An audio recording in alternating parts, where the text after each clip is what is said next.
우리 기독교의 신앙에 있어서 가장 중요한 것은 믿음이라고 말씀을 드렸습니다.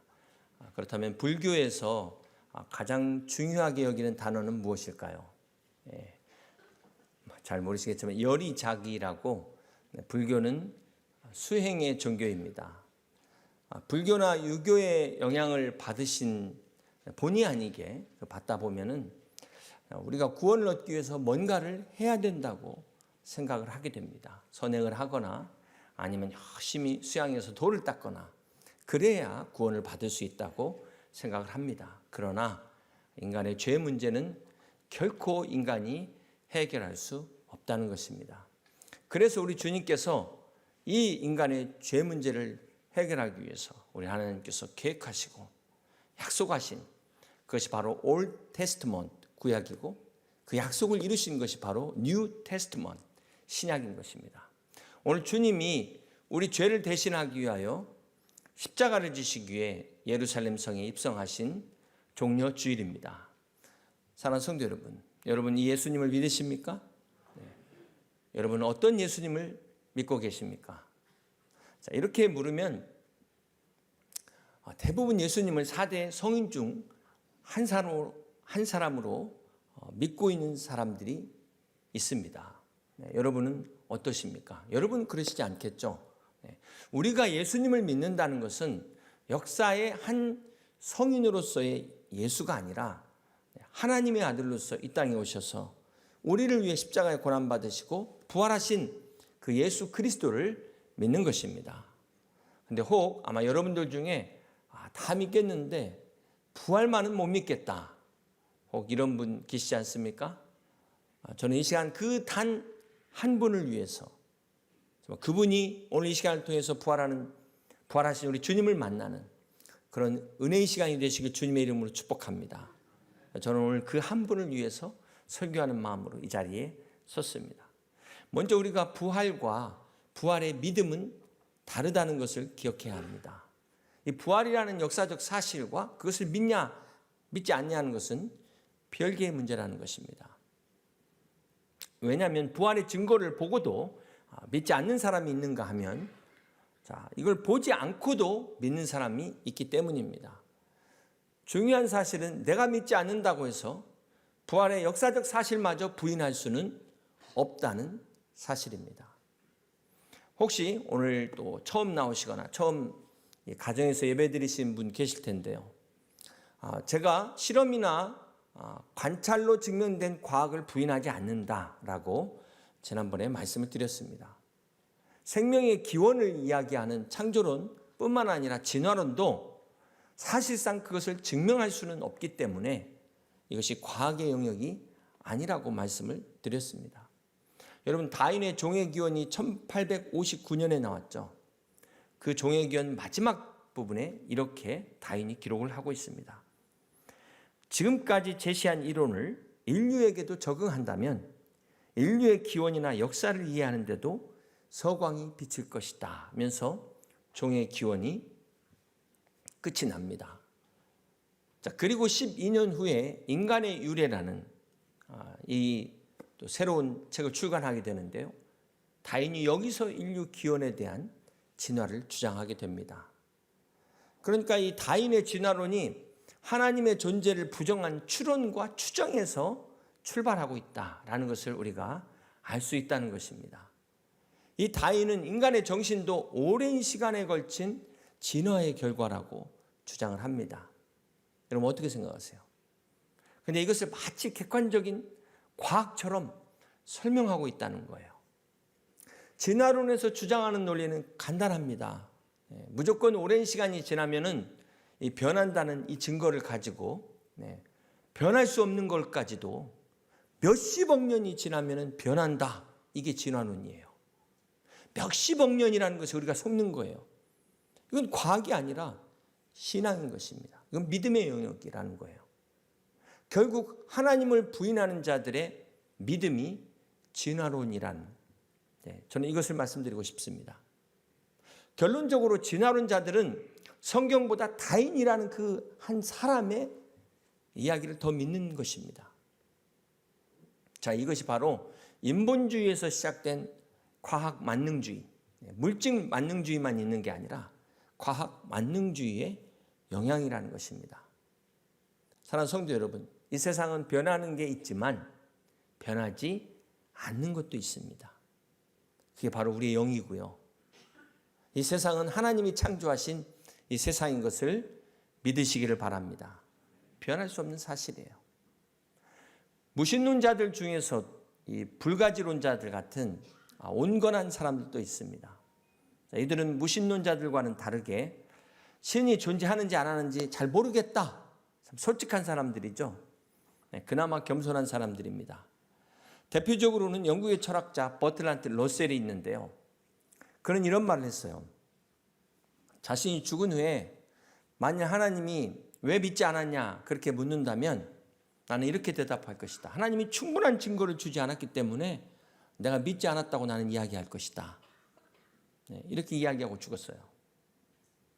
여러분, 어떤 과학도 생명의 기원에 대해서 증명할 수는 없지만 한번 생각해 보세요. 하나님께서 얼마나 많은 증거를 주셨습니까? 곳곳에 증거를 주셨어요. 그렇지 않습니까? 사랑하는 성도 여러분, 여러분에게는 어떤 믿음의 증거가 있으십니까? 어떤 부활의 증거가 있습니까? 우리가 아셔야 될 게 이 증명과 증거는 다르다는 거예요. 증거와 증명은 다른 것입니다. 자, 그러므로 여러분이 기도하실 때 증명을 달라고 기도하면 응답받기가 어렵습니다. 자, 그러면 어떻게 기도해야 될까요? 증거를 달라고 그렇게 기도하면 응답받으실 수가 있습니다. 우리가 이 천지창조나 부활의 현장이 없었어도 창조의 증거를 보고 알 수 있는 거예요. 부활의 증거를 보면 알 수 있는 것입니다. 사랑하는 성도 여러분, 우리 하나님은 태양과 같다. 태양은 아니시지만 태양과 같다. 우리가 태양을 통해서 빛이 있어야 세상을 보지만 정작 태양을 직접 볼 수는 없잖아요. 마찬가지로 우리가 하나님을 볼 수는 없습니다. 그렇지만 우리가 하나님이 만드신 이 세상을 통해서 하나님을 볼 수 있다는 것. 여러분 벚꽃 구경하셨습니까? 이제 이번 주가 아마 최고의 피크 같은데, 정말 좋다만 예쁘다만 끝나지 마시고 그 벚꽃의 아름다움을 통해서 이 자연을 창조하신 주님의 높고 위대하심을 찬양할 수 있는 여러분 되시길 주님의 이름으로 축복합니다. 오늘은 부활 세 번째 시간으로 고난주간을 맞아서 여러분 안에 십자가의 증거가 충만하시길 주님의 이름으로 축복합니다. 그런 의미에서 오늘 하나님의 말씀, 십자가의 증거에 대한 말씀을 함께 같이 나누고자 합니다. 우리 요한복음 5장 39절 말씀을 같이 한번 보시겠습니다. 너희가 성경에서 영생을 얻는 줄 생각하고 성경을 연구하거니와 이 성경이 곧 내게 대하여 증언하는 것이니라. 그렇습니다. 성경은 구약의 오실 메시아에 대하여, 신약의 오실 메시아에 대하여 증거하고 있습니다. 이 플로이드 해밀턴이라는 학자가 기독교 신앙의 기초라는 책을 썼는데요. 거기 구약의 예수님에 대한 예언을 다 찾았어요. 그 몇 개쯤 될까요? 332개입니다. 놀랍게도 이 예언을 주님께서 다 이루신 것입니다. 미국 캘리포니아 패사디나 대학의 그 과학대학의 학장이었던 피터 스토너 박사가 쓴 책이 Science Speaks라는 책인데요. 과학이 말한다는 이 책에서 예수님이 성취하신 그 예언의 확률을 수학적으로 분석한 겁니다. 이 책을 미국의 과학협회죠. American Scientific Affiliation 에서 헤롤드 하칠러 박사가 이게 진짜 수학적으로 맞는 분석인가까지 평가를 마친 이 책이에요. 그런데 여기에서 스토너 박사가 한 사람에게 한두 가지 예언이 우연히 일치될 수는 있어도 300가지 예언이 일치될 수 있는 것은 이거는 불가능한 일이다 라고 이야기를 합니다. 자, 그러면서 이것을 수학적으로 소개를 하고 있는데요. 여기 보면은 8가지, 예수님에 대한 8가지 예언이 성취될 확률, 그게 바로 10의 17자승분지 1. 혹시 수학 전공하신 분 계십니까? 10의 17자승분지 1이 어느 정도의 확률이 될까요? 저도 감이 안 와서 이 설명을 보니까 쉽게 설명을 했는데요. 미국 사람이니까 1달러짜리 동전으로 텍사스주에 깝니다. 텍사스주가 우리나라 한 3배가 좀 넘죠. 까는데 1.5m 높이로 깔린대요. 거기에서 동전 하나를 그냥 무작위로 던졌는데 그 동전을 한 번에 눈 감고 찾을 확률, 그게 10의 17자승분지 1이라는 거예요. 태평양에다 그냥 가운데다 한 번 던지고 그걸 눈 감고 한 번에 찾을 확률, 뭐 거의 이런 거 아니겠습니까? 그런데 예수님의 예언이 300가지가 이루어졌다? 이건 결코 우연으로 있을 수 없는 일이라는 것이죠. 근데 여러분, 우리나라에 자칭 예수라는 사람이 제가 기억하기는 50명이 넘어요. 그 뒤로부터는 안 세봐서. 이들에게 미혹된 사이비 이단의 수가 200만이 넘는다고 나와 있어요. 막 신천지가 늘고 있기 때문에 지금 그 숫자는 더 늘 겁니다. 그럼 전 세계 가짜까지 합치면 얼마나 많은 수가 지금 가짜에게 속아가지고 좀 엉뚱한 짓을 하고 있다는 건데요. 이 진짜와 가짜를 어떻게 구별할 수 있을까요? 진짜와 가짜를. 여러 가지가 있지만 결정적인 증거가 바로 이 부활이라는 것입니다. 예수님의 부활을 우리가 우리의 죄사함을 위한 부활이기도 하지만 예수님이 하나님이심을 보여주는 결정적인 증거라는 거예요. 그래서 우리가 이 부활을 믿지 못하면 우리 구원도 무효되는 것뿐만 아니라 이단에 넘어갈 확률이 높다는 것입니다. 오늘 사랑하는 성도 여러분, 여러분 안에는 이 부활의 믿음, 이 믿음의 확신이 있으시기를 주님의 이름으로 축복합니다. 시편 22편 오늘 본문은 바로 그리스도의 수단을 예언한 시편입니다. 십자가의 시라고도 불리는 오늘 이 시편 22편은 다윗이 예수님 오시기 1000년 전에 기록된 말씀이에요. 성령님께서 다윗의 입을 통하여 예수 그리스도의 고난을 예언한 메시아의 예언시라고도 불리어집니다. 자, 다윗이 이 시편 22편에서 전반부의 메시아의 고난과 후반부의 찬송으로 이 22편을 쓰고 있는데요. 어떤 사람들은 다윗이 이제 사울에게 고난을 당하잖아요. 그러니까 그때 쓴 걸 가지고 껴맞춘 거 아니냐, 뭐 이렇게 이야기하는 사람들도 있습니다. 자, 그런데 우리가 이 내용을 살펴보겠지만, 자, 그러기에는 다윗이 십자가형이 무엇인지를 경험하지 못했다는 것입니다. 다윗이 살던 시대에는 십자가형이 없었고 그 이후에 500년 후에 페르시아에서 BC 519년에 처음으로 십자가형이 등장하게 돼요. 그런데 어떻게 다윗이 이 십자가의 고통을 정확하게 묘사할 수 있겠습니까? 이게 바로 인간이 한 게 아니라 성령님의 인도하심이라는 것입니다. 자, 이 시편 22편에는 그리스도의 십자가의 고난에 대한 말씀을 한 7가지로 우리가 볼 수 있는데 한번 잠깐 같이 한번 살펴보겠습니다. 시편 22편 1절 말씀 함께 봅니다. 내 하나님이여, 내 하나님이여, 어찌 나를 버리셨나이까? 어찌 나를 멀리하여 돕지 아니하시오며 내 신음소리를 듣지 아니하시나이까? 자, 이 말씀은 우리 주님이 십자가상에서 외치신 가상칠언 중에 엘리 엘리 라마 사박다니, 나의 하나님 어찌하여 나를 버리셨나이까? 이 말씀이 그대로 인용된 말씀이라는 것입니다. 두 번째는 2절의 말씀 같이 봅니다. 내 하나님이여, 내가 낮에도 부르짖고 밤에도 잠잠하지 아니하오나 응답하지 아니하시나이다. 주님께서 십자가 지시기 그 전날 밤 겟세마네 동산에서 땀방울이 핏방울 되도록 이 고난의 잔을 지나가게 해달라고 하나님 아버지께 기도하고 있는 그 내용입니다. 세 번째는 6절부터 7절을 같이 교독합니다. 나는 본래요 사람이 아니라 사람의 비방거리요 백성의 조롱거리니이다. 나를 보는 자는 다 나를 비웃으며 입술을 비축거리고 머리를 흔들며 말하되. 예수님께서 로마의 병사들과 유대인들에 둘러싸여 조롱받고 멸시받는 모습을 묘사하고 있는데요. 거기 보면 머리를 흔들며 막 예수님을 조롱하고 있다는 것입니다. 자, 이 모습이 복음서에 보면은 마태복음 27장 39절에 나오는데요. 거기 이렇게 기록되어 있습니다. 지나가는 자들은 자기 머리를 흔들며 예수를 모욕하여. 자, 이렇게 복음서에 예수님을 모욕하는 그러한 사람들이 머리를 흔드는 모습이 이렇게 직접 본 것처럼 자세하게 묘사가 되고 있다는 것입니다. 계속해서 네 번째는 14절부터 16절까지 말씀인데요. 십자가의 고통을 구체적으로 묘사하는 말씀입니다. 나는 물같이 쏟아졌으며 내 모든 뼈는 어그러졌으며 내 마음은 밀랍 같아서 내 속에서 녹았으며 내 힘이 말라 질그릇 조각 같고 내 혀가 입천장에 붙었나이다. 주께서 또 나를 죽음의 진토 속에 두셨나이다. 십자가에서 물과 피를 다 쏟으신 주님께서 내가 목마르다 말씀하실 것을 예언하고 있는 것입니다. 주님이 십자가에 달리실 때 온몸의 체중이 이렇게 내려앉으면서 뼈마디가 오그러지고 주님의 마음이 천밀같이 이렇게 녹게 된 십자가의 고통을 지금 예언하고 있는 그러한 말씀입니다. 우리 계속해서 5번째 16절 말씀 봅니다. 개들이 나를 에워쌌으며 악한 무리가 나를 둘러 함께 있습니다. 내 수족을 찔렀나이다. 네, 바로 예수님이 십자가에서 손과 발에 못 박히신 그 모습을 지금 표현하고 있습니다. 여러분, 다윗이 사울왕에게 쫓기니라고 고난을 당했어도 손발을 찔리는 그런 고난을 당한 적이 없다는 거예요. 이것이 바로 십자가의 고통을 예언하고 있다는 것입니다. 여러분, 십자가형은 아시는 것처럼 이 인류 역사상 가장 잔인한 사형 방법이죠.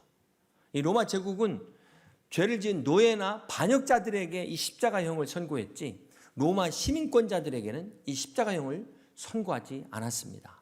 이 십자가형이야말로 죽는 자들에게는 가장 긴 시간, 가장 고통스러운 죽음을 당하는 것뿐만 아니라 보는 자들에게도 엄청난 공포와 두려움을 갖게 하는 정말 비참한 잔인한 사형 방법이 십자가입니다. 우리 계속해서 6번째 17절 말씀을 함께 보겠습니다. 내가 내 모든 뼈를 셀 수 있나이다. 자, 이것은 주님이 십자가에서 예수님의 뼈가 하나도 부러지지 않는다는 것을 예언하고 있죠. 시편 34편 20절에도 이 말씀이 나옵니다. 그의 모든 뼈를 보호하시며 그 중에서 하나도 꺾이지 아니하도다. 자, 이렇게 주님의 뼈가 십자가에서 꺾이지 않은 이유가 무엇일까요?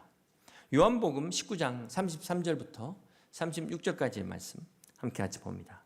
예수께 이르러서는 이미 죽으신 것을 보고 다리를 꺾지 아니하고 그중 한 군인이 창으로 옆구리를 찌르니 곧 피와 물이 나오더라. 이를 본 자가 증언하였으니 그 증언이 참이라. 그가 자기의 말하는 것이 참인 줄 알고 너희로 믿게 하려 함이니라.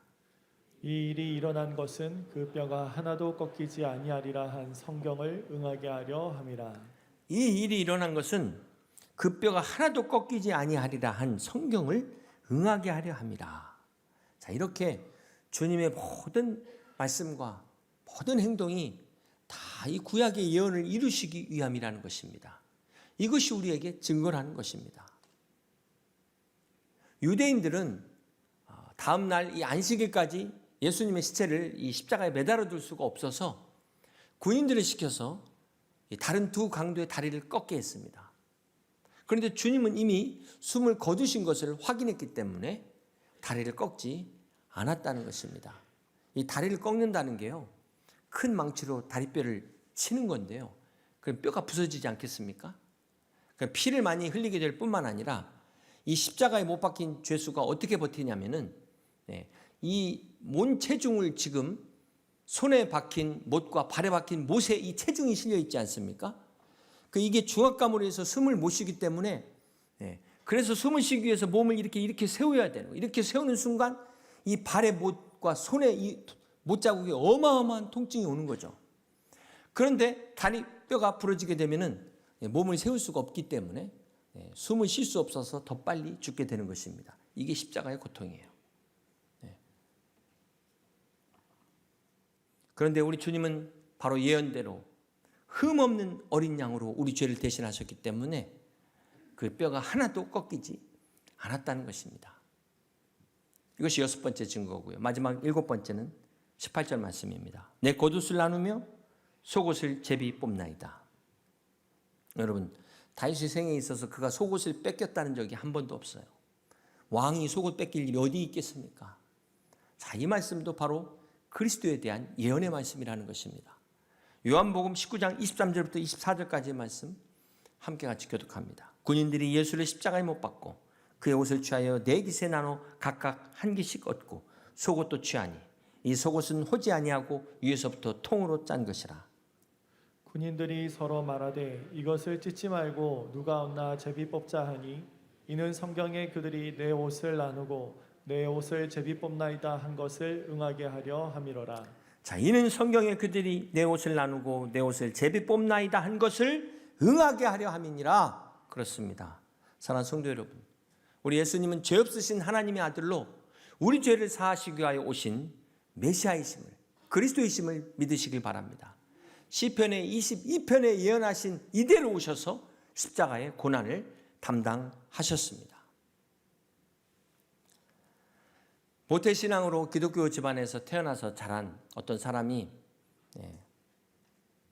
이제 이 예수님에 대해서 예수님의 이 십자가의 죽으심과 부활을 믿지 못하는 겁니다. 자, 그러다 보니까 막 의심이 너무 많은 거죠. 예수님이 하신 모든 것들에 대해 다 의심하고 불신하는데요. 자, 그런데 오히려 뭐라고 말을 하냐면 예수님이 어려서부터 성경을 잘 알았으니까 구약의 말씀대로 자기가 거기다 갖다 붙인 거 아니냐, 따라서 했을 것이다, 이렇게 생각을 한 거죠. 그런데 그의 의심이 깨진 겁니다. 오늘 바로 본문 시편 22편 18절의 이 말씀 앞에서 그 자신이 깨졌어요. 내 옷을 나누고 내 옷을 제비 뽑나이다. 어느 누가 지금 십자가에서 다 억울하게 죽고 어마어마한 고통 가운데 죽는 상황인데 거기서 지금 자기가 의도한 걸 연출할 수 있단 말입니까? 설사 그런다 하더라도 이 로마 군병을 시킬 수나 있겠으며 그들이 그렇게 따라서나 했겠습니까? 이 말씀 앞에서 깨어졌다는 거예요. 그렇습니다. 사랑하는 성도 여러분, 주님은 오늘 우리를 구원하시기 위하여 하나님의 말씀대로 오셨습니다. 그리고 그 말씀대로 다 이루셨어요. 여러분, 이제는 우리가 그 말씀 앞에 응답해야 될 차례입니다.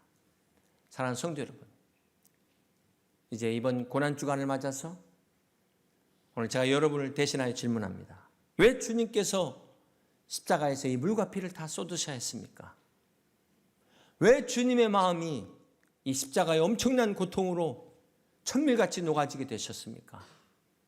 주님의 손과 발이 대목에 박히셔서 비참하게 죽으셔야 했습니까? 왜 주님이 누구 때문에 이런 고난을 당하셔야 했습니까? 이사야 선지자는 우리는 다 양 같아서 그렇대요. 각기 제 길로 갔거늘 여호와께서는 우리 모두의 죄악을 그에게 담당시키셨다고 말씀하고 있습니다. 그렇습니다. 하나님께서 저와 여러분을 위하여 독생자를 보내셔서 십자가에서 대속 제물로 죽게 하신 것입니다. 이것을 로마서 5장 8절은 이렇게 말씀합니다. 우리가 아직 죄인 되었을 때 그리스도께서 우리를 위하여 죽으심으로 하나님께서 우리에 대한 자기의 사랑을 확증하셨다고 말씀하고 있습니다. 우리에 대한 하나님의 사랑을 십자가로 확증하셨다는 것입니다. 하나님의 사랑이 독생자 예수 그리스도를 십자가로 이끄셔서 십자가에 못 박게 하시고 십자가의 고난을 당하게 하셨다는 것입니다. 사랑하는 성도 여러분, 이제 예수님이 우리 죄를 대신하여 속죄 제물이 되어 십자가를 지신 이 고난 주간에 여러분 안에 이 십자가의 증거가 충만하시기를 주님의 이름으로 축복합니다. 그래, 사도 바울과 같이 내가 그리스도와 함께 십자가에 못 박혔나니 그런즉 이제는 내가 사는 것이 아니요 오직 내 안에 그리스도께서 사신 것이라. 이제 내가 육체 가운데 사는 것은 나를 사랑하사 나를 위하여 자기 몸을 버리신 하나님의 아들을 믿는 믿음 안에 사는 것이라는 이 사도 바울의 고백이 저와 여러분의 고백이 되시길 주님의 이름으로 축복합니다. 그리하여 주님의 고난에 동참하여 부활의 영광에 함께 할 수 있는 우리 여의도 침략의 모든 성도들이 다 되시기를 우리 주님의 이름으로 간절히 축원합니다.